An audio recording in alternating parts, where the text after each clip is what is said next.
बाला, सो shooting आपने कहा कि आपकी वालिदा ने कहा कि ठीक है let's give this a shot, पर गन चलाना, उसको संभालना, फिर उससे खौफ भी जुड़ा हुआ होता है।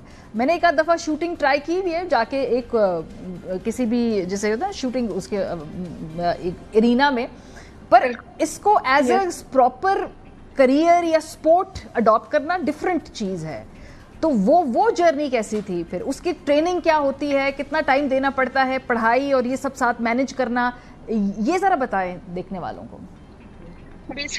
बेसिकली पाकिस्तान में shooting we are associated with the 9mm long range और स्नाइपर्स, तो वो हमें लगता है कि काफ़ी डिफरेंट है। बट जब हम ओलंपिक स्पोर्ट्स की बात करते हैं वो एक डिफरेंट डिसिप्लिन है और उसमें वेपन्स और गन्स डिफरेंट यूज होती हैं। तो फर्स्ट वो एक्साइटमेंट इतनी थी कि मुझे लगता है कि वो डर था ही नहीं। और मैं इस चीज़ का क्रेडिट अपनी मदर को ही दूंगी कि उन्होंने कभी भी ना डरना सिखाया और ना ही मुझे कभी बताया कि this is impossible for you.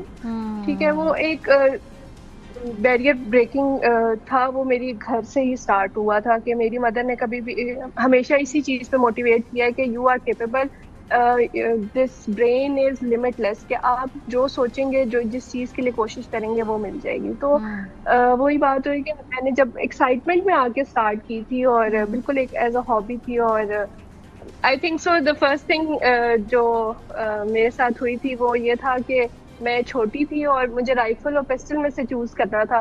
And I सी मैंने राइफल देखी और मैंने कहा ये मैं नहीं कर सकती, it's too heavy for me, and I chose pistol. अच्छा, यूजुअली हम जब छोटे होते हैं हमें चूज करना होता है हम कौन से फ्लेवर की आइसक्रीम खाएंगे। So your choices are very different from what choices an average person makes. तो फिर आपने पिस्तौल चूज की। हाँ, मैंने पिस्टल चूज की। और मैं सोचती हूँ कि अगर मैंने राइफल चूज की होती तो शायद जर्नी डिफरेंट होती और मैं कहीं और स्टैंड कर रही होती। बट अल्हम्दुलिल्लाह के मैंने जो भी चूज किया वो फर्दर बेनिफिट में भी रहा और पाकिस्तान के लिए भी एक प्राउड मोमेंट बना। और आई थिंक सो के पिस्टल या शूटिंग से जो भी रिलेटेड है, अगर आप ओलंपिक शूटिंग देखें तो वो बहुत डिफरेंट है नॉर्मल शूटिंग से। लेकिन इसको पढ़ाई के साथ कैसे मैनेज किया, क्योंकि बहुत सारे पेरेंट्स कहेंगे कि जी हमारे बच्चे पढ़ना ना छोड़ देना, वो पढ़ाई फिर भी पेरेंट्स का एक बड़ा हाई प्रायोरिटी होती है। यस, पढ़ाई के अगर हवाले से मैं बात करूं तो पढ़ाई बहुत ही मैंने मैनेज करके अपने शूटिंग के साथ की है।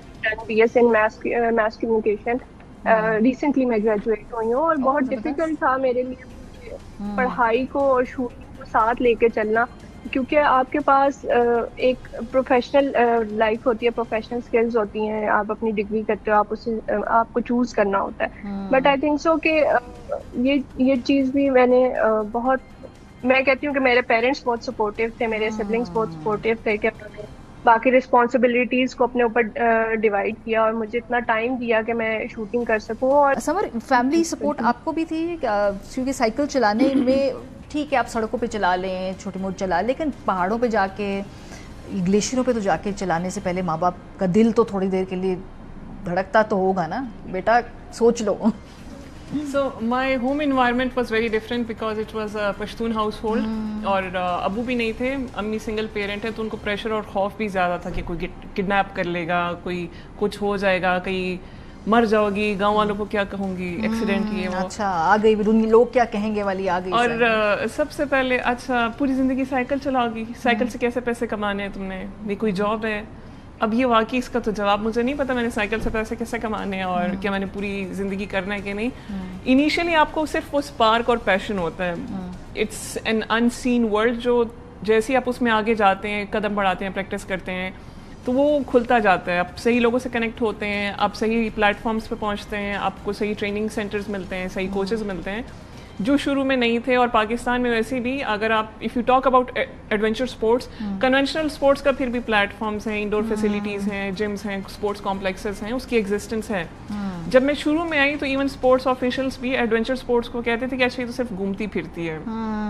मुझे इंटरनेशनल वेस्टर्न वर्ल्ड से पता चला वहाँ के प्रोग्राम्स में जाके कि इट्स अ प्रोफेशनल स्पोर्ट्स, इसके प्रोफेशनल इवेंट्स होते हैं। So I learn everything along the way. और जब मेरे घर वालों ने देखा कि अच्छा तो ये स्पॉन्सर्स भी ले रही है, इसको अवार्ड्स मिल रहे हैं, ये इंटरनेशनल कंट्रीज में जा रही है, so she must be doing something very positive and then she is training other girls as well. अच्छा, क्योंकि स्पोर्ट्स को पेशा समझने वाला माइंडसेट हमारे आवाम में नहीं है। हम नहीं देखते जैसे हम बैंकिंग को देखते हैं, इंजीनियरिंग, मेडिकल, सब कुछ ये जॉब है। अब ये नहीं अब मैं किसी को कहती हूँ कि मैं स्नोबोर्डिंग करती हूँ या मैं साइकिलिंग करती हूँ तो वो यही कहते हैं शौक है कि अच्छा ये तो बड़ा अच्छा शौक है, अब जॉब क्या करती हैं। तो उनको ये समझाना कि it's a job, even though it's project based, हमारी कोई मंथली इनकम नहीं होती है, but we still generate enough to sustain our sports and to support our family.